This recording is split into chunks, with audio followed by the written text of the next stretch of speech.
கொய்யாக்காயில் பூச்சியை பாருங்கள். இதுக்கு மருந்து இனி வைக்கணும். இந்த செடியை பாருங்கள், அழகாக இருக்குது. ஆனால் இங்கெல்லாம் கரிஞ்சிருக்கு, கரிஞ்சு போயிருக்கு.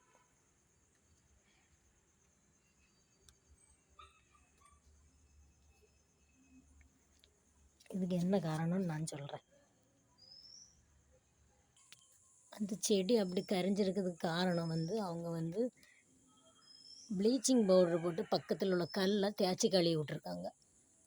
அது இப்படி அவங்க செடி அப்படி கரிஞ்சிட்டு. நம்ம செடியை வைக்கிறது இல்லை, அதை நம்ம சேஃப்டியாக பார்க்கணும்.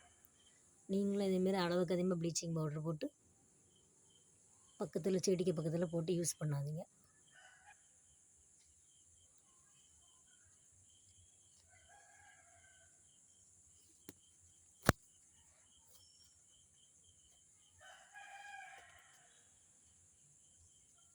செடி வளர்க்குறது முக்கியம் கிடையாது, அது சேஃப்டியாக பார்க்கணும்.